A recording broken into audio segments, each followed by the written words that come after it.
आषाढी एकादशी यात्रेनिमित्त राज्य परिवहन महामंडळाच्या लालपरीनं यंदा 9,24,738 वारकरी आणि भाविकांना पंढरपूरपर्यंत सुखरूप पोहोचवलं।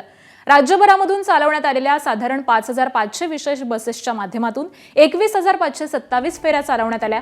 या माध्यमामधून महामंडळाला 41 कोटी 18 लाख रुपयांचा महसूल मिळालाय।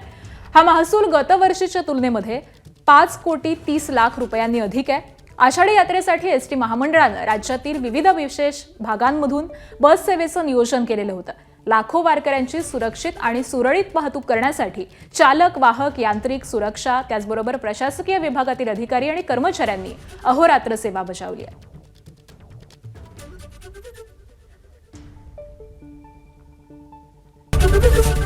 एबीपी माझा, उघडा डोळे बघा नीट।